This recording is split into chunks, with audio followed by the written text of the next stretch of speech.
네, 우리 함께 은혜 받으실 말씀은 시편 50편 말씀 되겠습니다. 시편 50편 14절부터 15절까지 말씀이 되겠습니다. 시편 50편 14절부터 15절까지 말씀, 우리가 한 목소리로 함께 14절 15절 말씀 함께 합독하겠습니다. 시작. 감사로 하나님께 제사를 드리며 지존하신 이에게 내 서원을 갚으며 환난 날에 나를 부르라. 내가 너를 건지리니 내가 나를 영화롭게 하리로다. 아멘. 오늘 말씀의 제목은 감사로 드리는 예배라는 제목을 가지고 함께 은혜의 시간을 갖도록 하겠습니다. 여러분, 스펄전 목사님, 유명한 목사님이 하신 말씀 여러분 잘 기억하실 거예요. 촛불을 주셔서 감사하면 뭘 주신다고요? 별빛을 주시고, 별빛을 주신 거에 감사하면 뭘 주셔요? 달빛을 주시고, 달빛에 또 감사하면 뭘 주시냐? 햇빛을 주신다고요. 햇빛에도 감사하면 어떻게 해요? 햇빛도 필요 없는 천국을 주신다라고 하는 그 믿음의 감사의 고백을 하는 게 있습니다. 그래서 우리가 뭐가 있는 것에 감사하면 그 있는 것을 통해서 어떻게 해요? 더 하나님의 큰 은혜가 더욱더 커진다라는 얘기죠.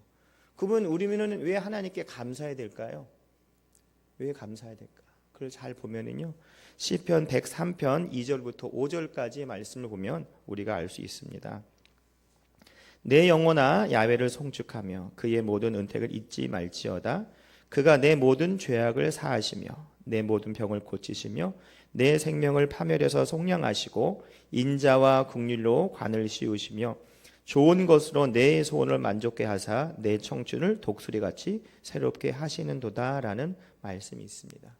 이 말씀 중에서 내 모든 죄악을 사하시며라는 제목, 이 말씀 구절을 통해서 우리가 하나님께서 예수님을 통해서 내 모든 죄악을 사하셨기 때문에 그 사하신 것으로만 끝난 것이 아니라 이 죄의 사함을 통해서 우리가 죽을 수밖에 없는 우리가 하나님의 자녀가 되는 큰 은혜가 있기 때문에 우리가 어떻게 해요? 감사할 수 있다는 거죠. 예전에 내가 시골에서 들었는데 어떤 분이 자기 아들한테 뭐라고 하는 거예요. 아들이 어머니가 뭐 해주겠어요? 그러고 있으니까 이놈의 새끼야, 내가 너 낳아준 것만 해도 그게 더 내가 부모로서 하는 거 네가 그러니까 나한테 잘해야 돼. 막 이런 얘기를 하시더라고요. 그러니까 부모님이 잘을 낳은 그것만으로도 뭐예요? 은혜라는 거죠. 다른 거 다 제껴놓고. 마찬가지 우리도 하나님께서 예수님을 통해서 십자가에 다 돌아가셔서 우리의 모든 죄를 정리하셨고 우리 하나님의 자녀된 권세를 주신 그것만으로 그 시작이 내 죄를 청산해 주신 것, 그것을 통해서 우리가 더 감사할 수 있을 줄 믿습니다. 그것이 내 마음속에 확실하게 될 때 우리가 어떨 수 있어요? 우리 조영기 목사님 말씀하시는 것처럼 항상 그저 감사합니다. 우리 여구 목사 말씀하시는 것처럼 절대 긍정과 절대 감사가 할 수 있다라는 거예요. 뭐가 있어서가 아니라 있음에 감사하는 거, 있음에 감사하는 거. 그래서 이 스펄전 목사님이 말하는 것처럼 촛불이 나중에 천국까지 이르는 것처럼 그 순간순간마다 감사할 때 감사의 고백과 그 환경이 더욱더 좋아지는 것을 우리가 알 수 있을 줄 믿습니다.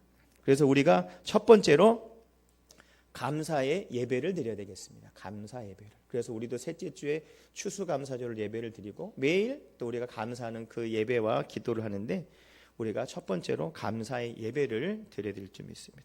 우리 속담에 이런 속담이 있지요. 원수는 돌에 새기고 은혜는 물에 생긴다라는 말이 있습니다. 그래서 정말 자기한테 뭐 잘못하고 막 원수진 거는 뭐 리얼하게 잘 알고 있는데 은혜를 받은 것은 잘 모르는 것을 우리가 알 수 있습니다. 그래서 우리가 사람도 보면 그래서 그런 말이 막 있다고 하잖아요. 아유, 머리 검은 짐승은 뭐 거들지 마라. 뭐 이런 얘기도 있으면서 잘해주지 마라. 뭐 그런 얘기를 하잖아요. 근데 중요한 것은 그것이 중요한 것이 우리는 죽을 수밖에 없는 내가 하나님의 자녀된 권세가 있기 때문에 주셨기 때문에 우리가 감사할 수 있을 줄 믿습니다. 우리 그 6.25 때 많은 이야기가 있는데 그 중에서 딘 소장이라는 분이 있어요. 그분이 누구냐? 미국의 그 이제 군인이에요, 군인.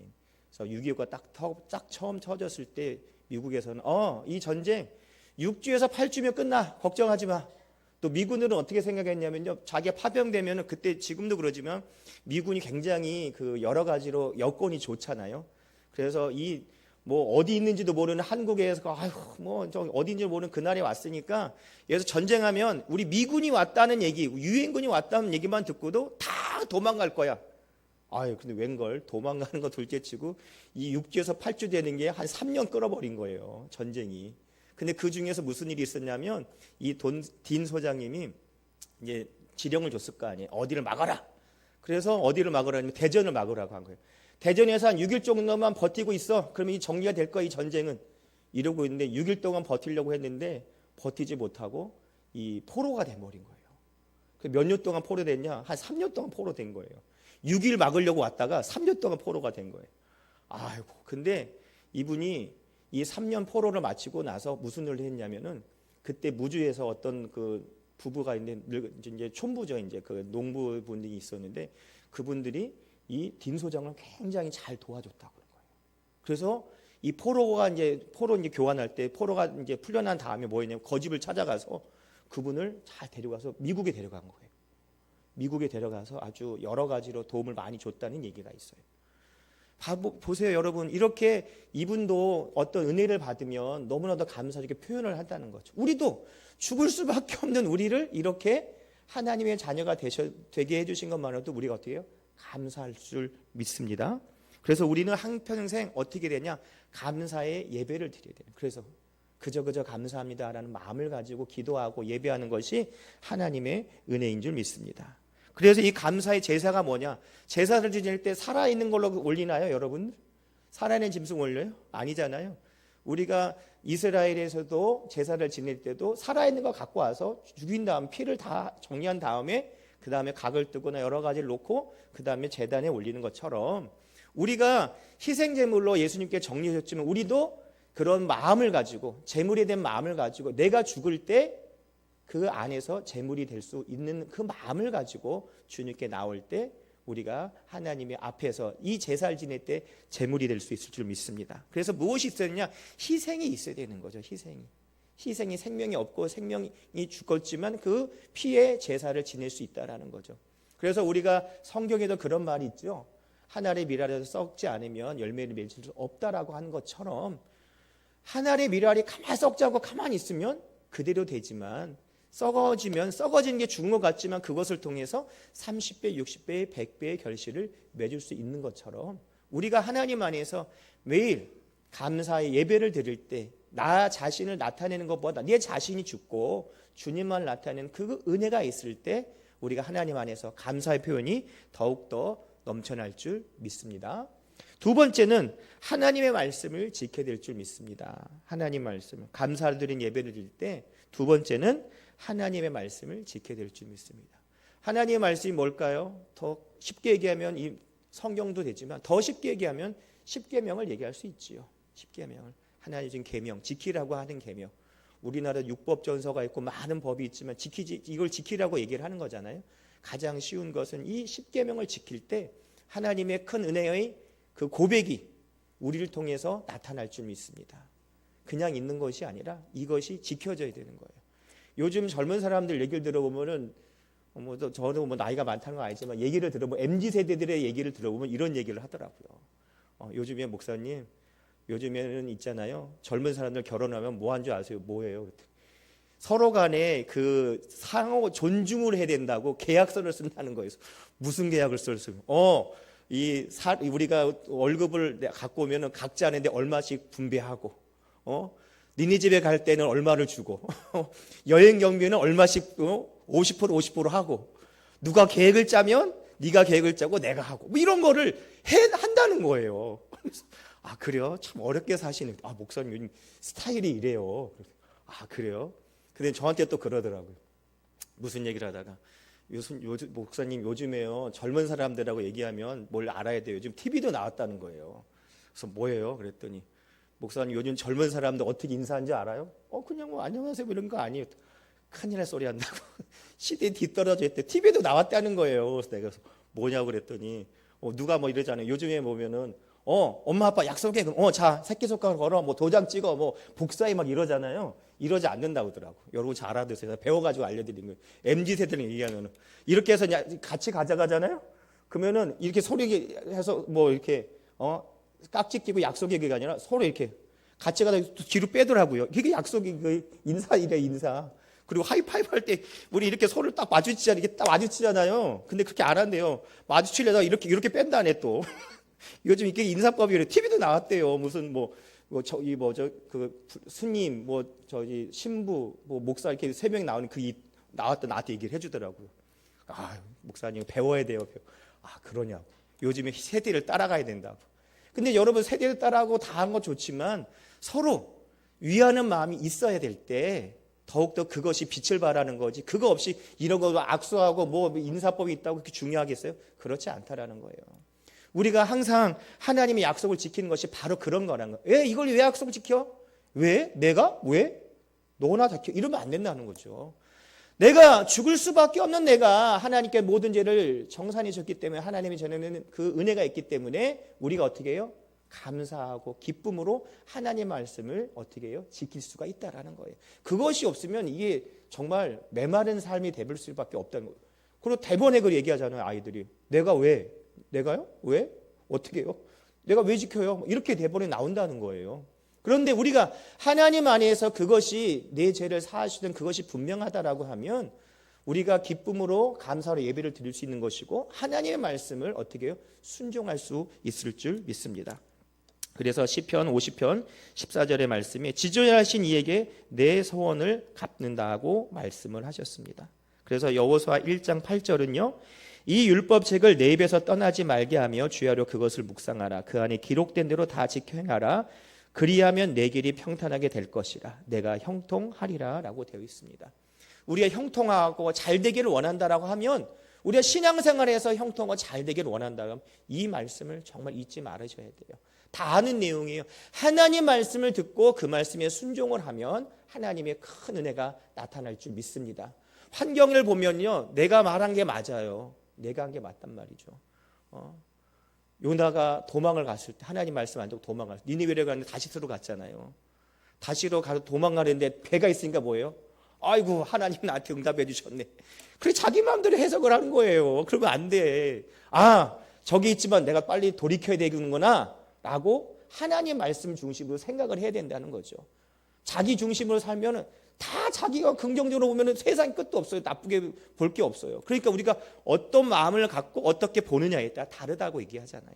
근데 하나님의 말씀이 함께하는 이 신앙생활을 할 때는 내 생각과 방법으로 하는 것이 아니라 하나님의 생각과 방법을 따라가는 우리가 될 줄 믿습니다. 그래서 하나님 말씀에 순종하면 만사 형통이 일어나는 거죠.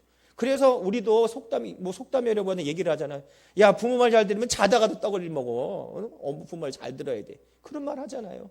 세상에도 그런 말을 하는데 신앙생활 하면서 하나님 말씀을 순종하고 따라간다고 하면은 떡만 먹겠어요? 더 좋은 일이 임할 줄 믿습니다. 그것이 바로 축복이죠. 예? 그러니까 부모 말 들으면 떡이 아니라 더 좋은 일이 있다는 얘기 아니겠냐는 거예요. 형통이 그냥 형통이 있겠어요? 하나님이 함께하는 그 형통. 그 은혜가 더욱더 나타날 줄 믿습니다. 그것이 바로 하나님이 우리에게 주신 축복이요. 우리가 어떻게 해요? 감사할 수 있는 은혜가 예배를 통해서 하나님 말씀에 순종할 수 있는 큰 은혜가 나타날 줄 믿습니다. 그리고 다시 한번 말씀드리지만 여호수아 1장 8절 이 말씀을 다시 한번 여러분 잊지 마시고 정말 함께 되뇌이면서 다시 한번 말씀드릴 테니까 듣고 정말 하나님 말씀에 순종하고 따라가는 우리가 될 줄 믿습니다. 여호수아 1장 8절을 말씀합니다. 이 율법책을 내 입에서 떠나지 말게 하며 주여로 그것을 묵상하며 그 안에 기록된 대로 다 지켜 행하라. 그리하면 내 길이 평탄하게 될 것이며 내가 형통하리라 라고 되어 있어요. 하나님 말씀 내 입에 담아두고 어떻게 생각하라는 거예요. 그러면 어떻게 좋은 말과 좋은 생각을 할 수밖에 없지요. 그것이 바로 하나님의 은혜인 줄 믿습니다. 세 번째는요. 환난 날에 감사해야 돼요. 환난 날에. 환난 날에 뭐예요? 어려운 시절이죠. 어려운 환경이죠. 그런데 이 환난 날을 더 세분화해서 얘기를 한다고 하면 우리가 말하는 이 환난 날은 어렵고 힘든 그 가운데를 생각할 수 있지만 신앙생활할 때는요. 하나님 말씀에 순종하며 행할 때 그 환난을 얘기하는 거예요. 예를 들면 그런 거 옛날에 많이 있잖아요. 시집을 갔는데 시집 가기 전에 교회 다니면 결혼할게요. 그래요. 결혼 오케이. 나는 제사도 안 지내. 그래 좋아. 뭐 마음대로 해 들어와서. 마음대로 해라. 며느리야, 네 알아서 해라. 네 마음대로 이렇게 새벽 예배 철야 다 가라. 약속을 하고 왔는데 이제 애가 들어서고 애가 낳고 그러니까 꼭 가야겠니? 애 봐야 되지 않아? 야, 너 뭐 하는 거야? 예수 믿는 사람이 예배보다 애를 더 신경 써야지. 이러다 보면은 점점 막 이러잖아요. 그리고 막 그런 핍박을 받고 막 뭐하고 어떤 사람들은 힘든 가운데 여러 가지 어려운 점도 있어요. 제가 어릴 때 지금은 좀 덜한데 옛날에 부흥성애가 많았었잖아요. 그때 부흥성애 때 봤는데 어떤 남편분이 아내한테 교회를 다닌다고 좀 무서운 얘기인데 지금은 구공탄이 이게 연탄 있죠. 연탄이 옛날에 막 이게 하면은 가만 좀 오래 놔두면 어떻게 빨갛게 달궈지잖아요. 근데 달궈가지고 눈을 찢으려고 하는 거예요. 진짜로 눈을 찢으니까 눈이 어떻게 맹이 내버렸잖아요. 근데 그분이 나중에 이제 남편이 이제 마음을 회심을 해가지고 이제 이 여자분이 아내가 간증하러 돌아다니면서 손잡고 이렇게 가면서 옆에 따라다니는 사람이 됐다니까요. 애저녁에 처음에 잘 믿었으면 더 행복하게 잘했을 텐데 그렇더라는 거예요. 그런데 그분이 하는 얘기가 불평하는 게 아니라 감사하더라는 거예요. 내가 정말 내 남편이 나의 눈을 그렇게 했을 때 너무 비참하게도 괴롭고 지금 말하면 열받게도 막 치밀었는데 그 순간 그랬는데 하나님이 남편을 통해서 내 눈을 잃었지만 내 남편을 하나님 전으로 오게 해주시겠다는 그런 마음의 고백이 나오더라는 거예요. 그래서 나중에는 이런 부흥성애를 이제 막 따라다니면서 그런 간증하는 얘기가 있어요. 나는 그래서 뭘 들었냐면 그때 막 라면 아세요? 라면 우리 성도님이 라면 아세요? 라면 얘기를 꼬불꼬불한 거 그랬더니 그분 한 얘기가 저 눈 있을 때 눈 보였을 때 다 먹었던 거예요. 어릴 때부터 된 게 아니에요. 그런 얘기를 하시더라고요. 그래서 깜짝 놀란 적이 있었는데 그러니까 어려울 때 감사하기가 굉장히 어렵다라는 거예요. 그러니까 우리도 처음에 어려움을 당하기 전에 하나님께 믿고 의지하고 바라보는 그런 것도 있지만 어려울 때일수록 우리가 어떻게 감사하는 거. 그 환난은 하나님 앞에 바로 설 때 얻는 그 어려움을 얘기하는 거지 그냥 어려운 게 아니라는 거죠. 자기 흥청망청 쓰고 막 자기가 만든 그 환경이 아니라 하나님 안에서의 환경, 그 환난 가운데 하나님 더 지켜주실 줄 믿습니다.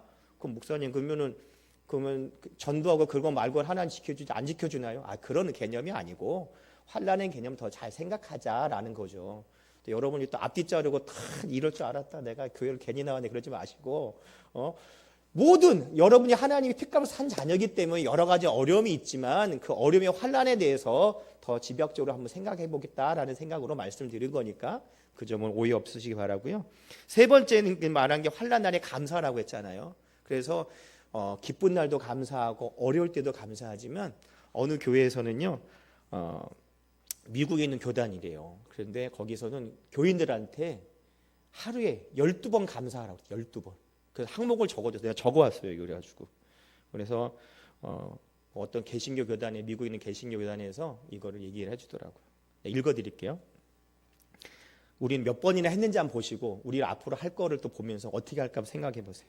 아침에 눈을 뜨면 오늘도 새로운 시간을 주신 하나님께 감사하고 조반을 먹을 때는 오늘도 음식을 주신 하나님께 감사하고 차를 타고 직장으로 갈 때는 오늘도 나를 움직여 주신 하나님께 감사하고 직장과 가정에서는 오늘도 일을 주신 하나님께 감사하고 일을 하며 잔소리나 비판이나 압력을 받을 때는 도전을 주신 하나님께 감사하고 점심에는 이야기를 나눌 친구를 주신 하나님께 감사하고 하루의 일과가 끝나면 그래도 작은 성취를 주신 하나님께 감사하고 집에 돌아와서는 가족을 주신 하나님께 감사하고 저녁에 TV나 신문 잡지를 보는 듯 편안하게 앉아있을 때는 여가를 주신 하나님께 감사하고 머리가 베개에 닿는 순간 잠을 주시는 하나님께 감사하며 꿈속에서는 생명이란 귀한 선물을 주신 하나님께 감사라는 이 12가지를 이렇게 성도들 나눠줘서 고백하라고 하더라고요. 이건 제가 나중에 우리 지역장한테도 줄 테니까 나중에 참고하세요. 또 이런 거 보면은 달라고 하는 사람 많은데요. 나중에 한 2주 지나가지고 이거 좀 하세요. 뭐요, 목사님? 지난번에 이거 저거요. 그거요? 잘 갖고 있어요. 이런 분이 있더라고요. 그러지 말라는 거. 아는 건 중요한데 아는 것을 어떻게 해요? 실천할 줄 알아야 되는 거죠. 그래서 오늘도 우리가 기도할 때 큰 은혜를 바라볼 줄 믿습니다. 그래서 이런 환난 날에 감사할 줄 알았는데 이거는 이제 좋을 때 평상 때 감사하는 거지만 환난 중에 감사하는 것은 굉장히 어렵다라는 거죠. 여러분 찬송가 549장 내주여 뜻대로 한번 찾아볼까요? 찬송가 549장 한번 뭔지를 이럴 때 봐야죠. 집에 가서 보려면요 몰라요 또 찾아보죠. 나중에 찾아 뭘 찾아 나중에 딱 이러더라고요.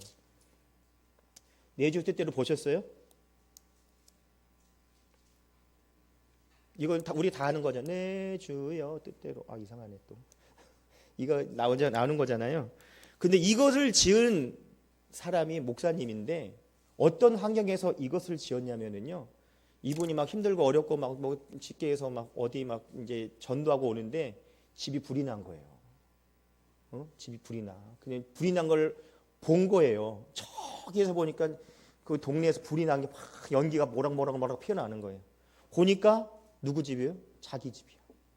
그래서 가봤더니 이제 다 타가지고 잿더미를 해집고 갔더니 아들 2명이네. 아들 2명이 끌어안고 죽어 있는 거예요. 얼마나 힘들겠어요. 자기 2명의 아이가. 자기가 다른 거 하러 간 거 아니에요. 하나님 말씀 준 건 전도하러 갔는데 그러고 갔다고 정말 우리 말하자면 파김치가 돼서 왔는데 이건 웬걸? 불이 난 건 웬 말이며 불이 났는데 자기 2명이 아들이 죽어버렸어요. 끌어안고 죽었어. 얼마나 황당했고 얼마나 비참하고 얼마나 괴롭겠어요.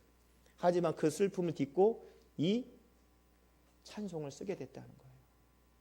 그래서 얘기를 합니다. 내가 2 자식을 잃고도 찬양할 수 없을 때 찬양할 수 있는 것이 감사하다고. 그래서 이 549장이 나온 거예요. 그래서 내 주의 뜻대로 행하시옵소서. 온몸과 영을 다 주께 드리니 이사장의 고락도 주인도 날 주관하셔서 뜻대로 하소서. 살든지 죽든지 뜻대로 하소서. 이런 다 내용이 이 아들 2명이 죽고 나서 그 괴로운 심정을 찬양으로 하나님께 영광 돌렸다라는 거예요. 여러분 쉬운 일이겠어요? 없죠. 우리도 어려울 때일수록 힘들 때일수록 우리 뭐예요? 감사하는 거. 그러니까 더 복잡하게 생각하지만 이거를 더 쉽게 얘기하려면 정말 우리 조용히 목사님 말씀하신 것처럼 그저 감사하다는 거. 있음에 감사하는 거. 그러면 감사할 수 있다라는 거. 없는 걸 보면 감사할 수 없지만 내가 이 손가락 5개 붙었으면 감사합니다. 하나님 내가 눈이 있으면 감사합니다. 내가 코가 이렇게 해서 감사합니다. 이 감사해 있음에 감사할 때 하나님의 큰 은혜가 나타날 줄 믿습니다.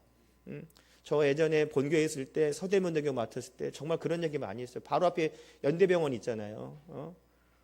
누가 막 투정하고 막 그러더라고요. 어떤 꼬마 중학교 애가 해가지고 내가 그 성도들한테 얘기했지만 그 아이한테도 얘기했어요.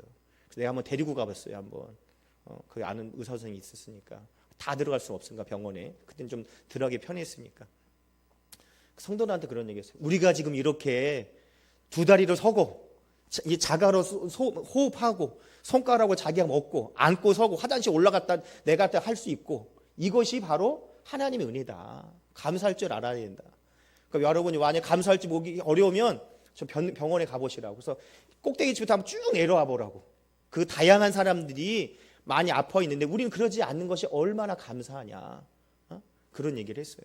그래가지고 한 번은 그 중학교를 한번 데리고 갔거든요. 원래 중학교 못 가잖아요. 근데 앞에 보기만 이렇게 했어요. 이제 가림막이 있는데 문 옆에만 이렇게 원래 안 되는 건데 이제 오래전 얘기니까. 그때는 신방도 잘 다닐 수 있고 목사니까 이렇게 한번 그때 의사 선생님이 같이 했는데 막 걔는 그걸 처음 본 거예요. 막 삐삐 TV에서나 문명하셨어 이런 거만 봤지 막 큰 산소통 날고 막 이러고 막 여기 꽂고 막 이런 거를 처음 본 거예요. 그 애가 처음에는 몇 층 갔을 때는 신경 안 쓰더니 응급실 지나서 저 중환실 가니까 애가 얼굴이 바뀌어버리더라고. 야 감사해야겠냐 안 하겠냐. 목사님 감사해야겠어요. 감사해야겠어요. 야, 너 여기 이거 병원비가 얼마나 비싼 줄 알아? 너 숨 쉬는 게 다행인 줄 알아? 저거 몇백만 원인데 건물이 얼마나 비싼 줄 알아? 그래요. 감사해요. 장난 아니야 너. 감사할 줄 알아. 그랬더니 애가 많이 바뀌었다고 하더라고요. 그러니까 우리도 몰라서 그런 거지. 더욱 있음에 감사하는 우리가 될 줄 믿습니다. 여러분 정말 하나님께 감사하는 것이 큰 은혜예요. 큰 은혜. 할 수 없을 때 감사하는 것, 어려울 때 감사하는 것, 그것이 바로 하나님의 은혜인 줄 믿습니다. 오늘도 우리가 정말로 감사 예배를 드리고 하나님 말씀에 순종하고 어려울 때 감사하는 것.